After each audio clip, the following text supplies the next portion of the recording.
Blue lights flash, Jalen's hands rise, and Tessa steps forward alone.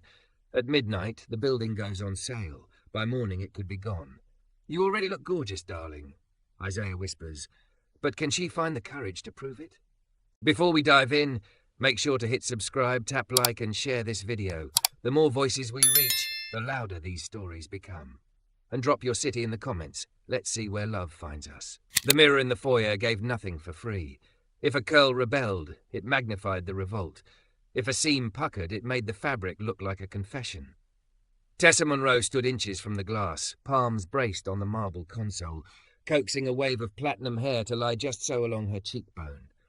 The rest of her, soft hourglass lines, a dress that loved her hips a little too obviously, calves shaped by morning Pilates, was camera-ready. The hair, though. The hair was a story she couldn't quite control. Her phone chimed.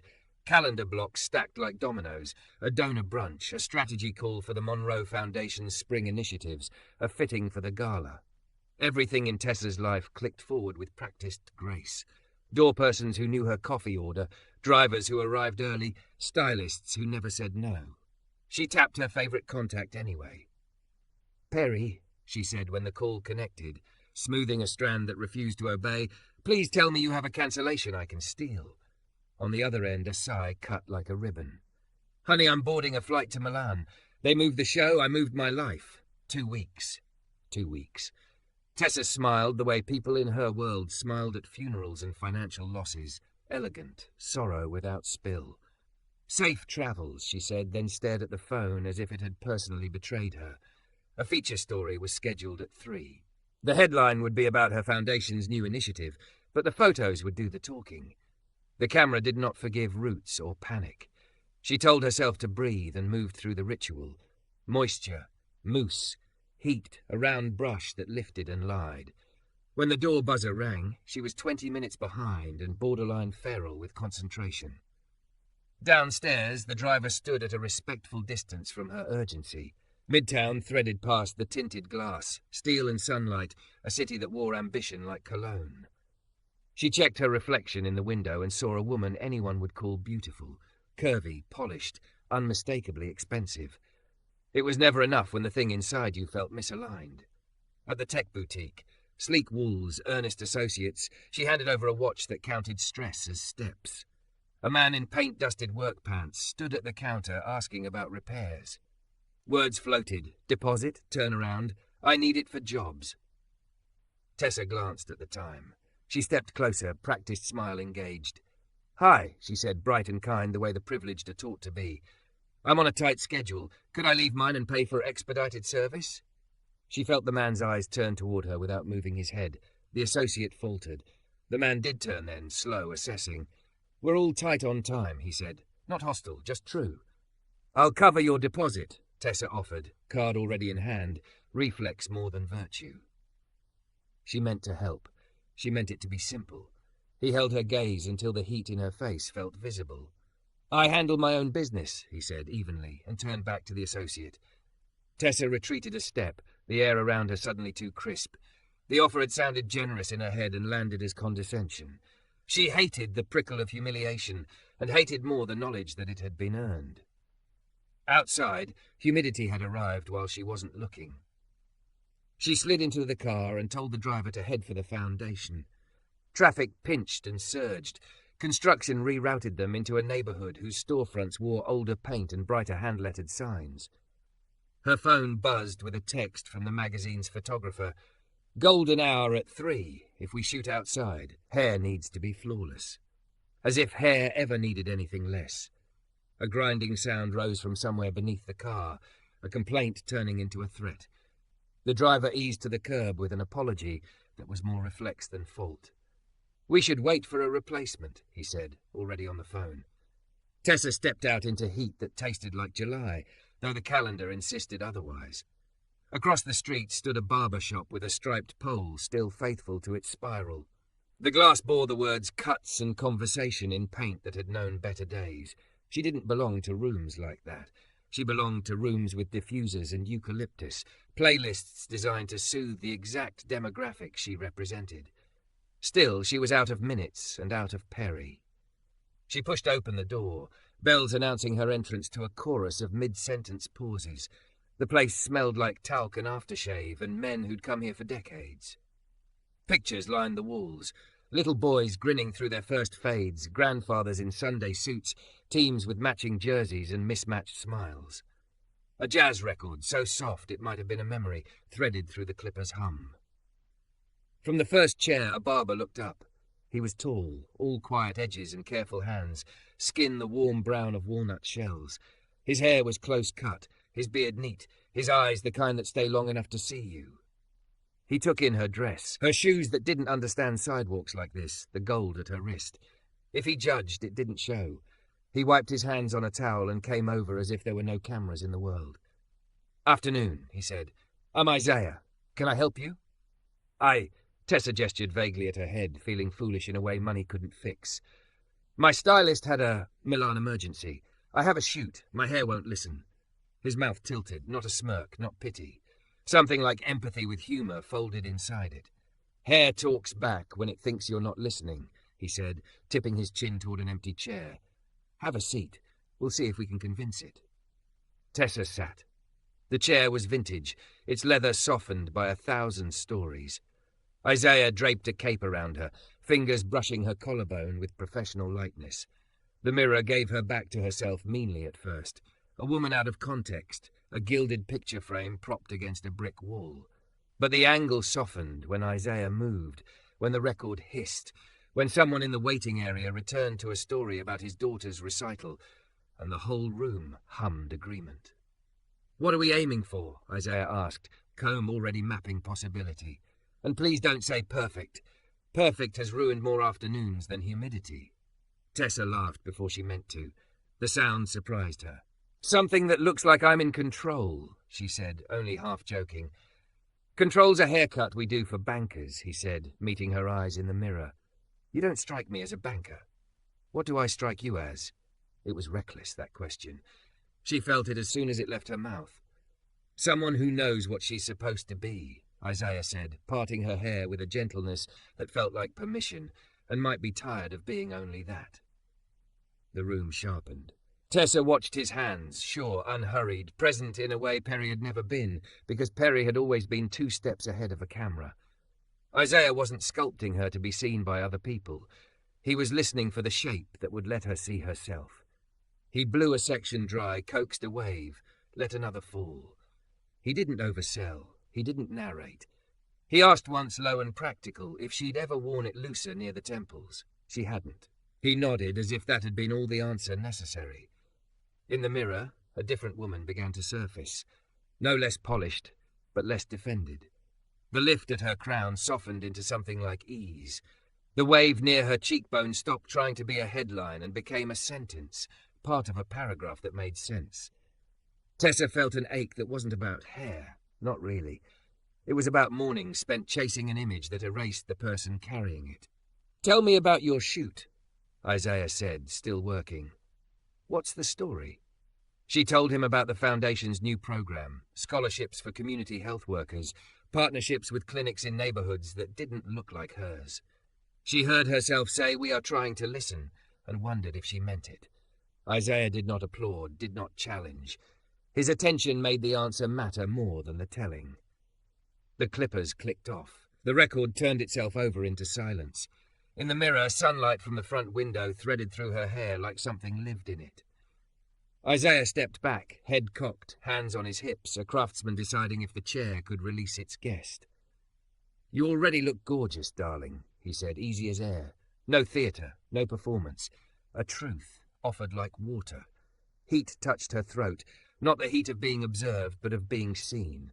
The words didn't land like flirting. They landed like rescue, like someone had found the edge of a ledge and reached. "Does it say 'in control'?" she asked, because the old language hadn't yet learned how to retire. "It says 'I know who I am today,'" he said.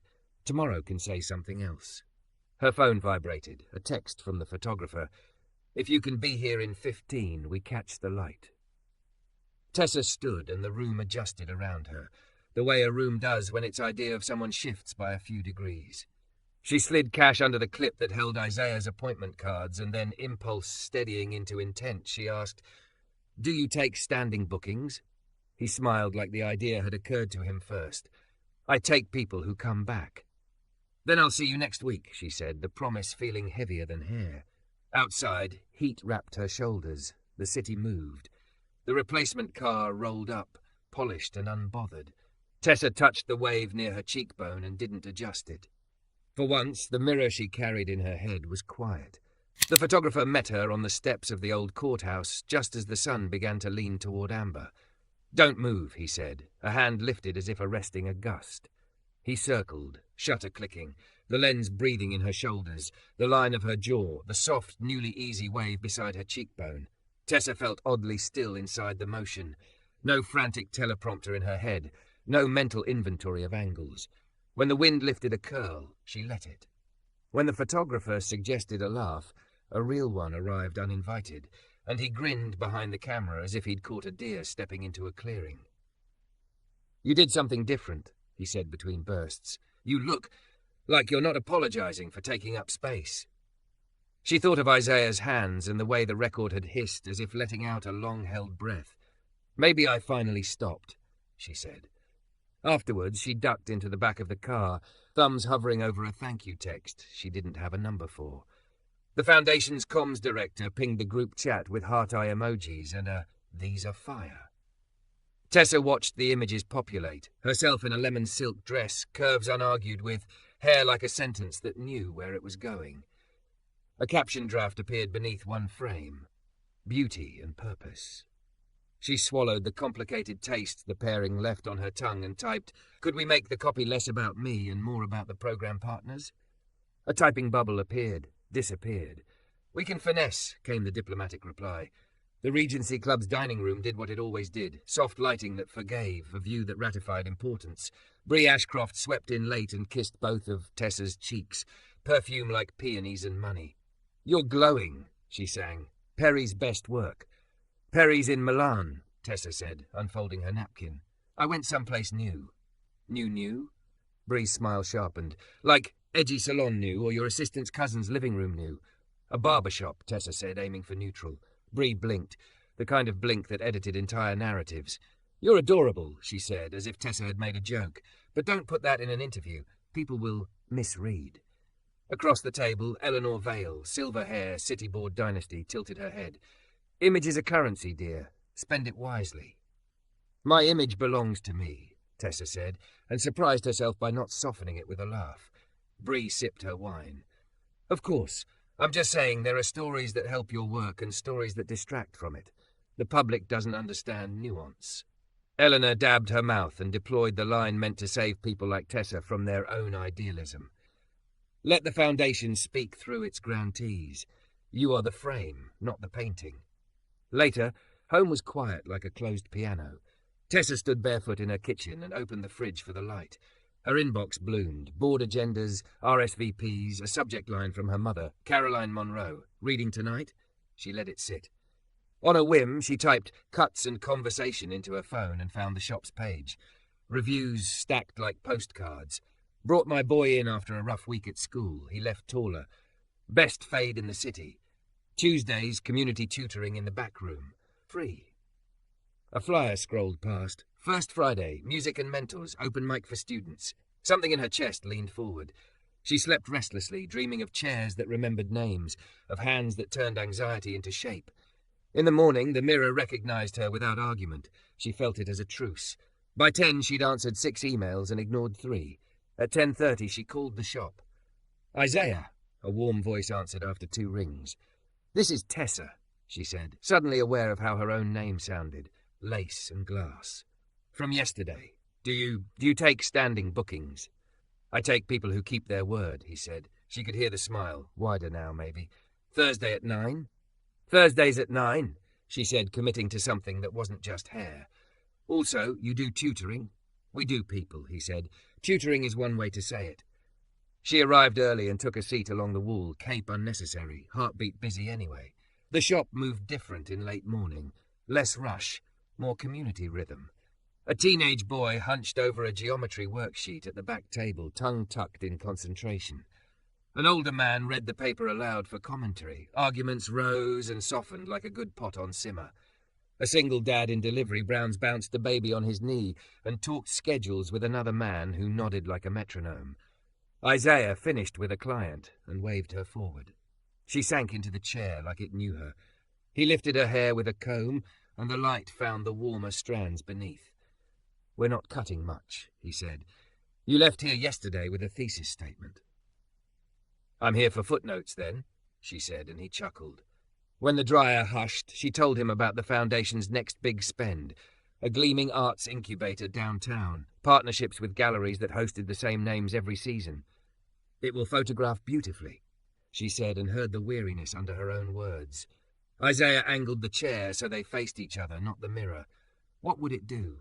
Fund residencies, sponsor shows, underwrite a gala that keeps donors feeling necessary. She stared at her hands. "It's not that it's wrong, it's just perched, all ladder, no ground." "What would ground look like?" he asked. She thought of the geometry kid, the delivery dad, the baby tracking clippers with solemn eyes. "Time," she said slowly. "Stipends so people can volunteer without losing hours. Rides so a missed bus isn't the end of someone's semester. Childcare, a place to do homework that isn't a noisy kitchen." Isaiah nodded, like she'd passed a test she'd given herself. "The fancy word is infrastructure. I call it making sure the table has enough legs." "I keep being told I'm the frame," she said. "Maybe," he said, "but frames choose what they hold." Her phone throbbed on silent. She glanced down. A note from comms with the final campaign language. "Beauty and benevolence rolls out Monday." Approvals? Below it, a message from her mother. "Lunch today?" "Your tone last night was concerning." She watched the words vibrate between duty and grit. "Do you ever get tired of being the grown-up in every room?" she asked, half to herself. "All the time," Isaiah said. "That's why I built a room where I'm not alone." She paid at the register. He tried to hand back the tip. She insisted. He conceded with a look that said the conversation wasn't over. Just paused. At the door she stopped. "First Friday," she said, nodding toward the flyer. "If I showed up, would it be invasive?" "If you show up," he said, "be a person, not a press release." The board meeting ran like a metronome someone had wound too tight. Slides clicked. Numbers performed. When Tessa suggested allocating a portion of the incubator budget to micro-grants for neighborhood programs, after-school, elder care, community kitchens, the air went thin. Robert Patterson leaned back, him of the old leather and old opinions. "Our donors want visible outcomes," he said. "They don't take selfies with bus passes." Eleanor Vale steepled her fingers. "Your heart is admirable, Tessa. The Foundation's brand is an asset. Let's not muddle." "My heart funds us," Tessa said before she could package it better. She caught herself, softened the edges. "I mean, our mission is impact, not optics. Impact sometimes looks like a van that gets kids home safe." After the meeting, her mother intercepted her in the hallway, pearls like punctuation. "Eleanor called me," Caroline said without hello. "You embarrassed yourself." "I suggested we fund reality," Tessa said, then gentled her voice. "Would you come with me Friday? I want you to meet people whose names aren't on any building." Caroline's mouth thinned. "This is a phase. You are not a social worker, Tessa. You are a Monroe."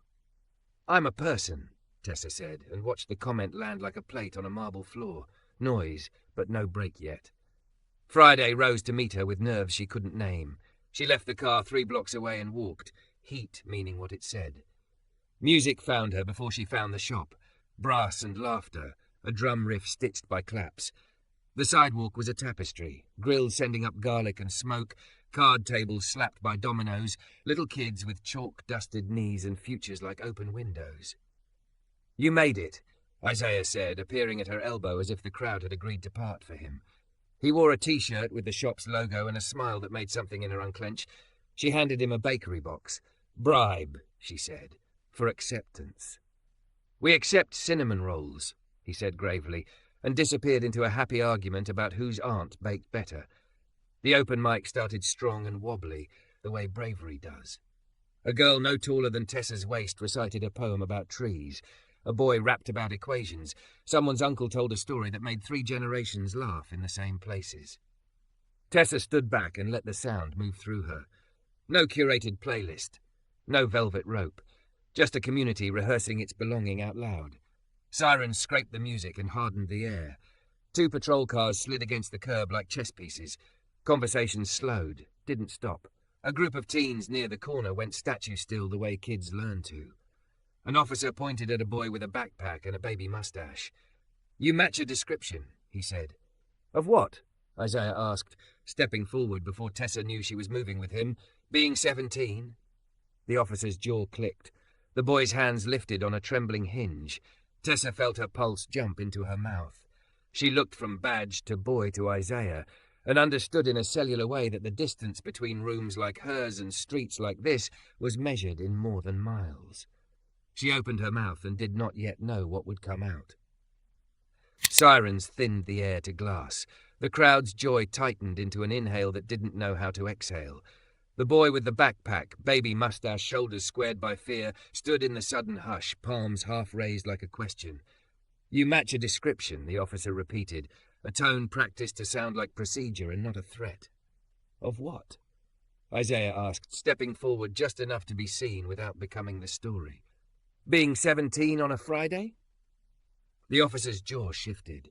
His partner scanned the faces. Kids gone rigid, aunties bracketed into protective triangles, old men gone quiet in the way that says, "We have lived this scene before." Tessa felt her heart find her throat. She did not know the choreography here. She only knew that silence piled up on boys like this and turned into something heavy. She raised her hands to shoulder height, fingers open, as if surrender and greeting might be the same gesture. "Officer," she said, voice steady because it had to be. "I'm Tessa Monroe. We're hosting a community event. Is there a supervisor we can speak with?" Eyes flicked to her the way eyes learn to flick toward money and microphones. The younger officer's gaze snagged on the bakery box still tucked under a folding table, on the way the crowd gave her half a step of space without thinking. The older one looked bored with the pageant of it. "Ma'am, we'll conduct our business and be on our way." "What business?" Isaiah asked.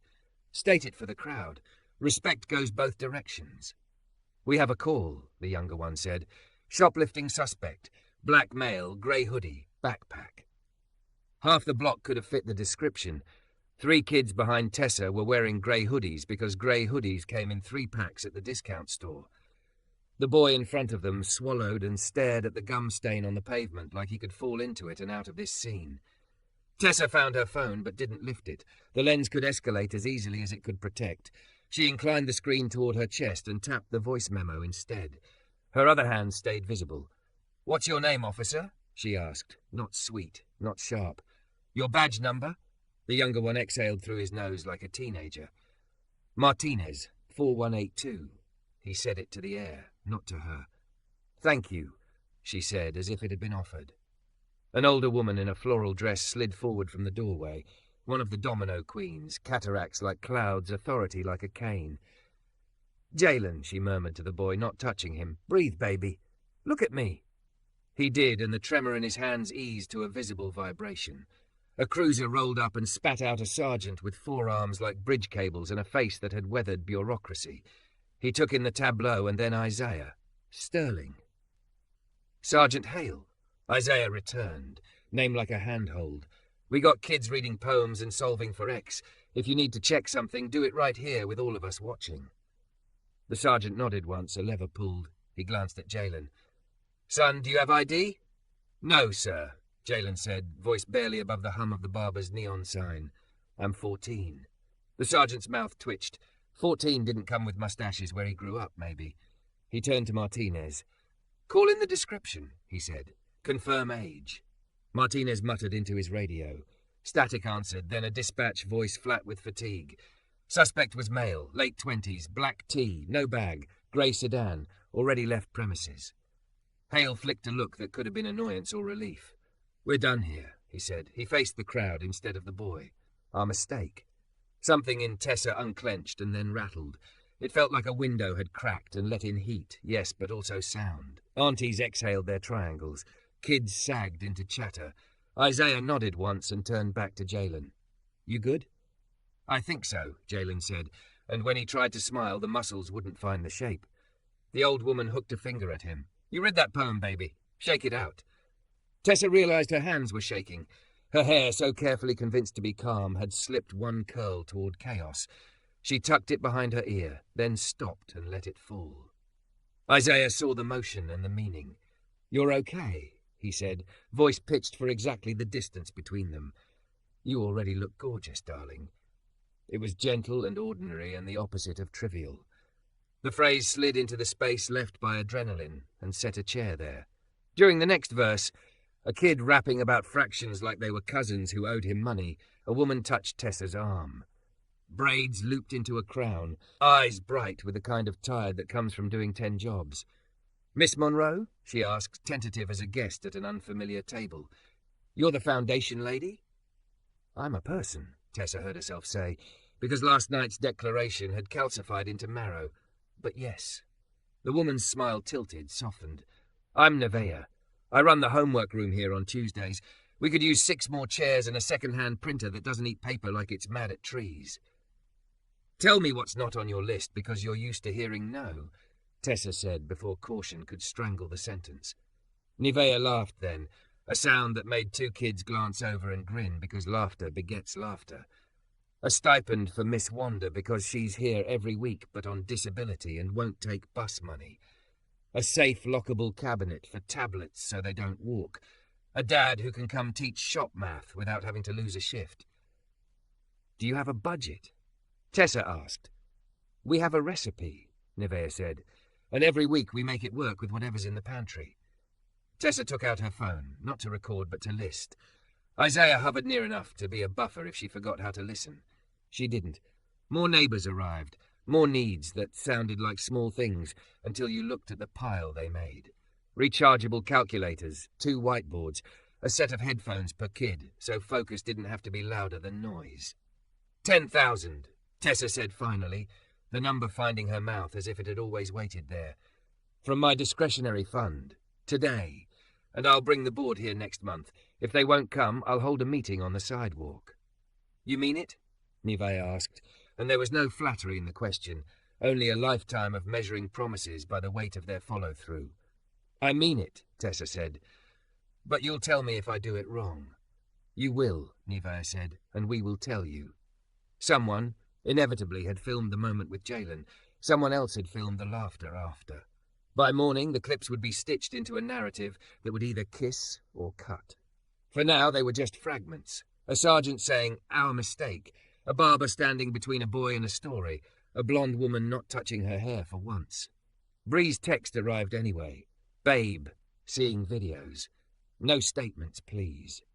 Eleanor's email followed with the weight of marble. "We must avoid controversy. Your presence at that event may dilute our brand."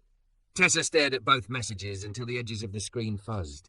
She typed to comms, pull the beauty and benevolence copy, replace with "listening requires proximity." Spotlight partner orgs, photos of kids before donors. She hit send and didn't wait for the typing bubble. An hour later her mother called, voice pitched between fear and scold. "You were on the internet," Caroline said, like saying you were in a storm. "It looks political."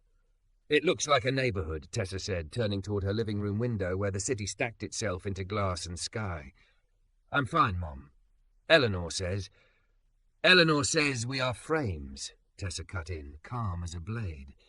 "I am changing what we hold." Caroline was quiet long enough that Tessa pictured her at the kitchen table with a linen placemat under the phone, tiny lemon trees on the patio beyond the glass, memory colliding with the present. "Your father started the foundation," her mother said at last. "He believed in order." "And in outcomes," Tessa said. "We can keep both." The next morning she walked 3 blocks from her building before calling a car, as if her legs needed to prove they belonged to her. At the shop, Isaiah had set the chairs in a semicircle for Saturday cuts. Kids were running an impromptu bracket for paper-plane distance. Jalen was in the doorway, a backpack on both shoulders, poem folded and unfolded until the crease became a spine. "Come early," Isaiah said when he saw her, lifting his chin toward the chair. "You'll be ambushed after." "By what?" "Gratitude," he said, "and opinions." She laughed, then let him tip her head back and rinse away the last 24 hours. Water threaded her scalp. The mirror gave her a face that looked more like a person than a press release. Isaiah worked without asking what she wanted. She realized with a start that she trusted him to see it. "How did you learn to put a room back together?" she asked over the blower's low roar. "I taught high school," he said, as if that explained everything. Maybe it did. "Also, I messed up enough to learn what not to do." He finished with a pass of his hands, palm smoothing air the way you'd settle a sheet. "There," he said. She looked and saw the thing he'd named yesterday. "I know who I am today." It was quiet and accurate and impossible to fake. He set the comb down. She reached for her wallet and stopped. "I made a promise last night," she said. 10,000 to the homework room. The board will argue. In the meantime, can I route it through your non-profit?" Isaiah blinked. "We don't have a non-profit." "Then we need one," she said. "I can set up the paperwork, no strings. You own it. We'll build the legs for the table." He studied her the way a barber studies a cowlick, identifying the part of the pattern that will fight and the angle that will persuade it. "You're going to make powerful people uncomfortable," he said. "I already did," she said, thinking of Eleanor's email, Bree's blink, Caroline's sigh. She thought of Jalen's hands, the tremor scaling down to a hum. "I can live with that." The bell over the door chimed and the room filled. Fathers with Saturday jokes, a grandmother carrying foil-wrapped something that made the air smell like memory, boys talking sneakers like art. The noise rose, then softened around them. Isaiah tore a sheet from his appointment pad, scribbled a number, and slid it across the counter. "For when you need a yes that isn't afraid," he said. Tessa tucked the number into her purse without looking and stepped into the day. The city moved its big shoulders. In the reflection of the shop window, she saw her hair catch the light and return it without apology. Down the block, a bus hissed open and teenagers spilled out in a bouquet of noise. Someone yelled, "Open mic part 2 tonight," and someone else yelled, "Bet." She felt the old life tug at her sleeve. Dinners, donors, the choreography of being seen. Another tug, new and stubborn, pulled from the sidewalk where Nivea and Miss Wanda were measuring a corner for a cabinet. She stood on the curb and let both tugs make their case. A breeze lifted the curl she had decided to stop fighting and placed it against her cheek like punctuation. Across the street, a little girl in pink barrettes pointed at Tessa and announced to no one in particular, "That lady helped." It wasn't a press quote. It was a sentence with enough weight to hold. By Monday, the internet had decided what her Friday night meant. A columnist called it Barbershop populism, and a donor emailed to ask whether our brand can accommodate that. Combs sat in her glass-walled office with polite panic. "We can post a pre-written campaign," they said, sliding a deck across the desk, "or we can pivot to a message about listening, low risk, soft language." "Listening isn't soft," Tessa said, watching a clip of Jalen's trembling hands cupped by a community that wouldn't let him spill. "It's structural." She closed the deck and opened a spreadsheet she'd made in the quiet hour before dawn. Chairs, tablets, bus stipends, a lockable cabinet, aligned for Miss Wanda's time with dignity. In the next tab, a draft. Amend the foundation charter to include micro-grants for neighbourhood infrastructure, with transparent metrics and community oversight. It wasn't glamorous. It would not photograph beautifully, it would work. Caroline called. "No hello. Eleanor thinks a pause is prudent." "So do I," Tessa said. "A pause on pretending the prettiest projects are the most urgent." A silence shaped like pearls. "You sound like your father when he was scared." "What was he scared of?" "Losing control," Caroline said. "He had learned how to control outcomes. He never learned how to surrender the frame." Tessa pictured the mirror in her foyer and the way Isaiah had angled her away from it until she knew herself without needing it. "Come see," she said. "Friday, we're hosting donors at the shop. Not a photo op, a listening session. Sit in the back if you want. Just come." Caroline didn't agree. She didn't hang up either. "Send me the time," she said, which was as close to yes as she'd offered since Tessa was 16 and asked to dye a streak of her hair. At noon, legal said micro-grants weren't prohibited. They were simply not the way things had always been done. Finance said small checks multiplied complexity. Robert Patterson forwarded a think piece about philanthropic dilution, CCing 3 people who liked to hear themselves copy-pasted. Bree texted a heart and a knife emoji, which was her way of saying don't break your own party. Tessa ate a sandwich over her keyboard and drafted a plan that would make her own life harder on purpose.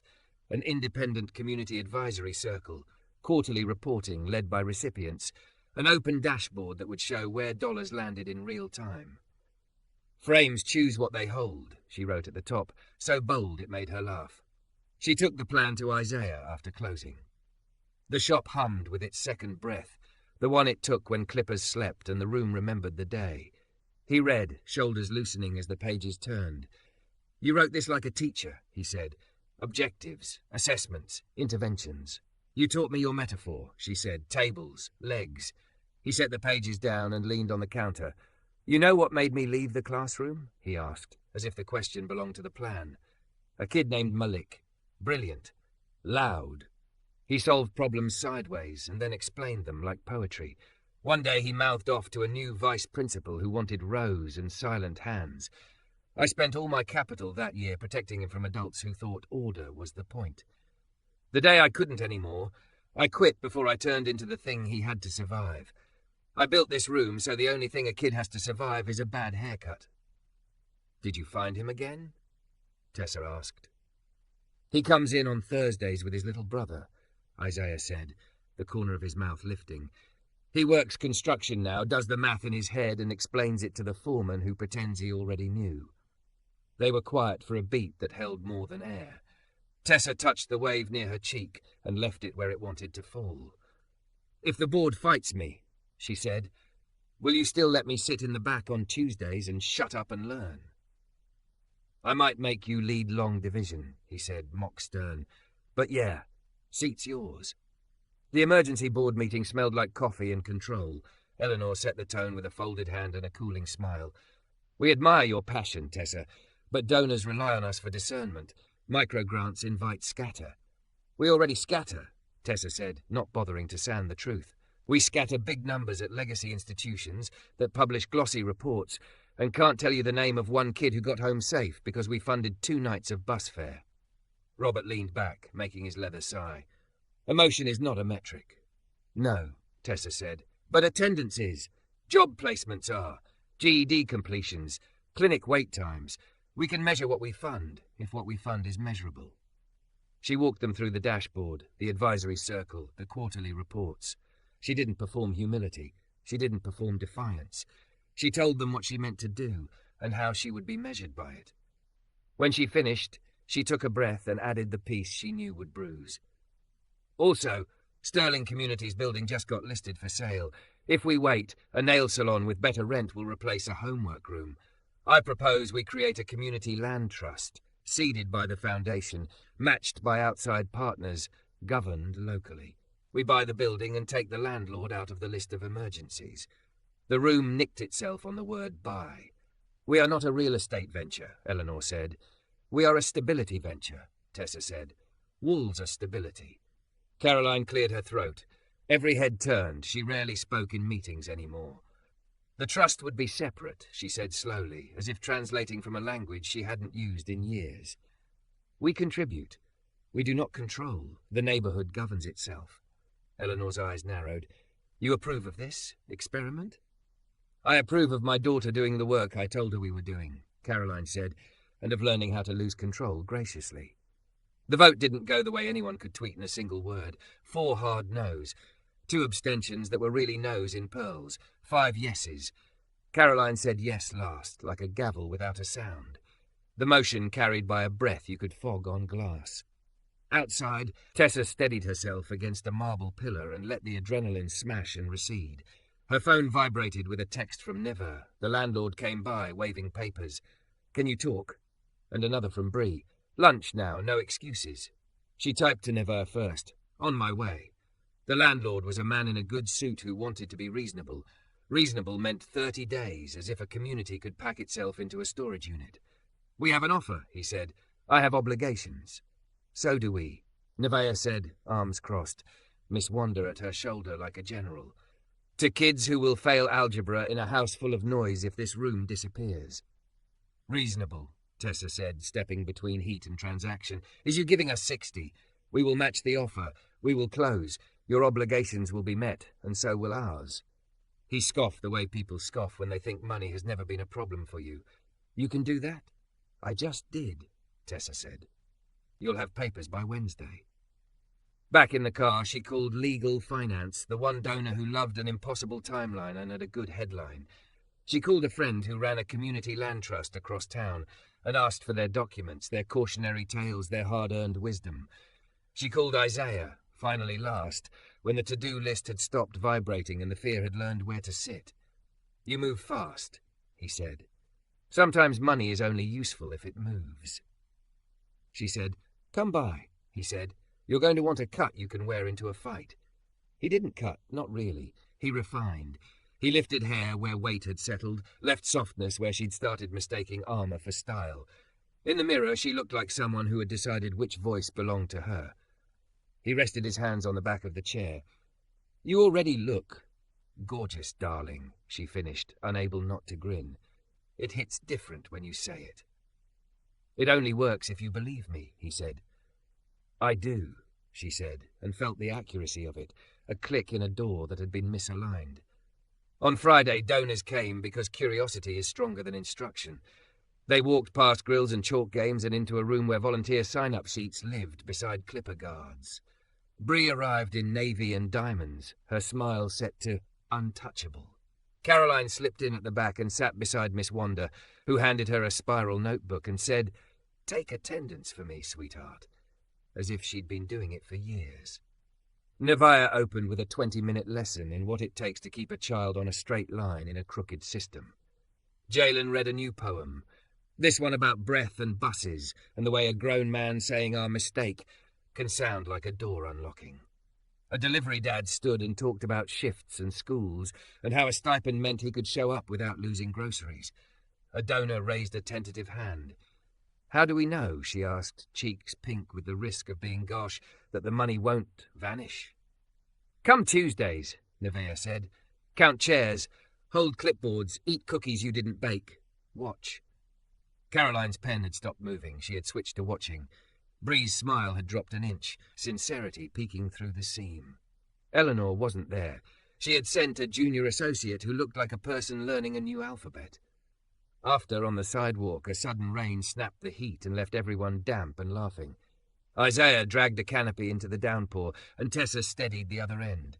Caroline came up beside her, hair frizzing despite science. "Your father would have hated this mess," she said, rubbing a drop from her cheek. She paused. He would have brought the check anyway. Thunder folded itself in the distance. The rain softened into applause. Tessa looked down the street and saw the landlord standing under an awning, watching the canopy, the cookies, the clipboards, her mother with a spiral notebook. He tipped 2 fingers in a gesture that was almost respect, almost surrender. That night, a notification lit her phone. OP-Ed, when charity hears, not just speaks. The byline surprised her. Eleanor's associate, writing like a person who had sat in a folding chair long enough to understand what it held. The lead was simple. Sometimes the biggest gift is a smaller check given closer to the ground. Tessa leaned against her window and watched the city try to remember how to be a place where people lived, not just a skyline. Her reflection looked back, hair still right from Isaiah's hands, mouth softened by the kind of tired that means you used your day. Her phone buzzed once more, land trust docs in your inbox, and a text from Isaiah. "Tomorrow, 9 a.m., we're building bookshelves. Bring a drill and the part of you that isn't afraid to be bad at something the first time." She laughed, set an alarm, and pulled a toolbox out of the hall closet she'd never used for anything but umbrellas. In the morning, she'd trade marble for sawdust. In the afternoon, she'd fight a building into belonging to the people who used it. The day after that, the board would vote on the charter amendment, and she might lose or win by a breath again. Either way, she'd cut her hair to say the same thing. "I know who I am today." And she'd walk into the room holding that sentence steady, frame and painting, table and legs, gorgeous not as gloss, but as proof of having chosen. By morning, the city smelled like wet concrete and cinnamon. The rain had scoured the night and left the sidewalks shining.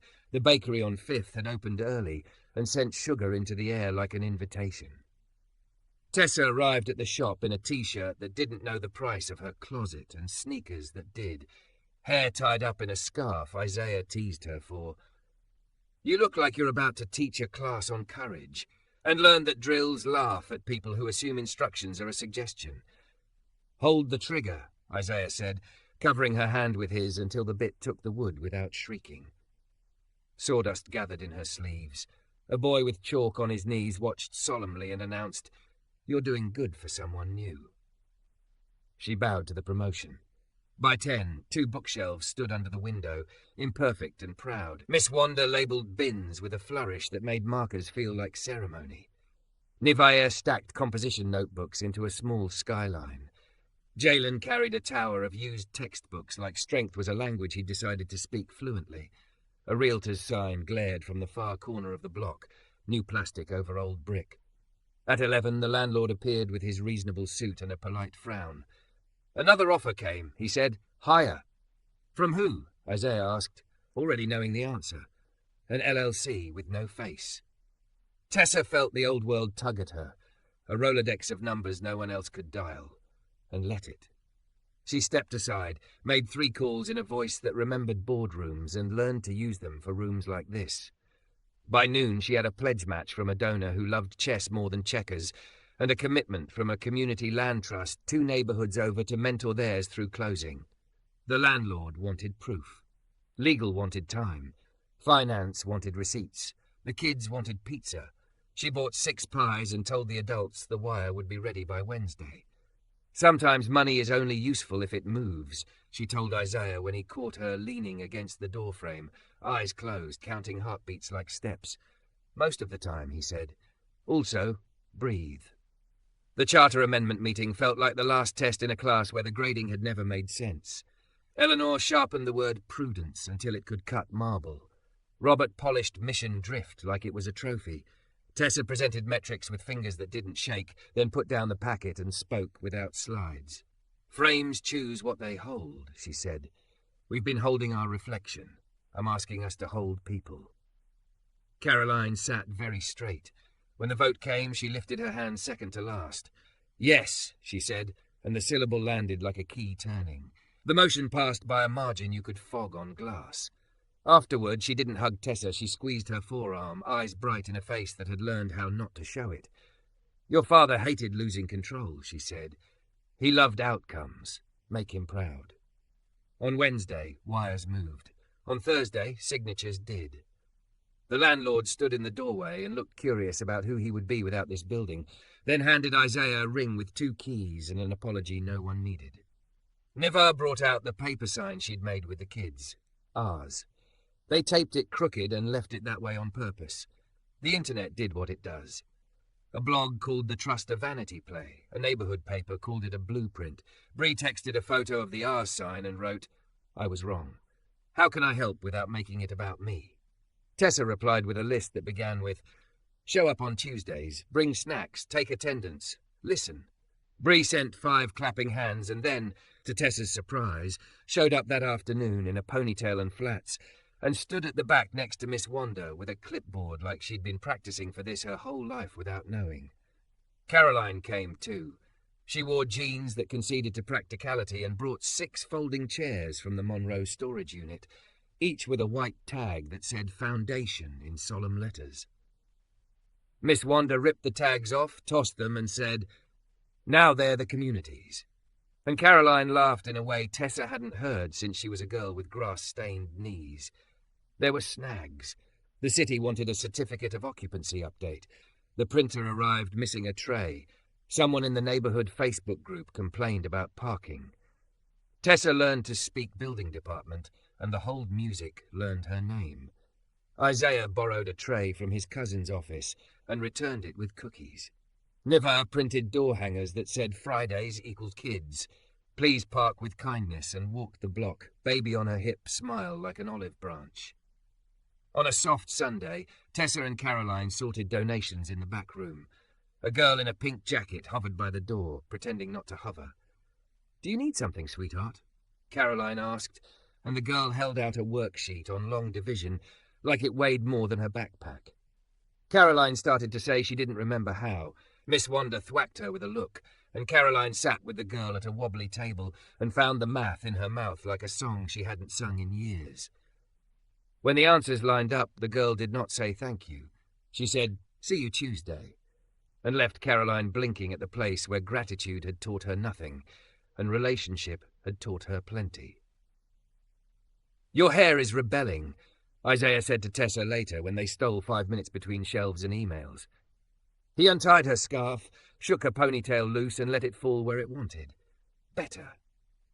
"I have a board photo on Thursday," she said, but didn't move to fix it.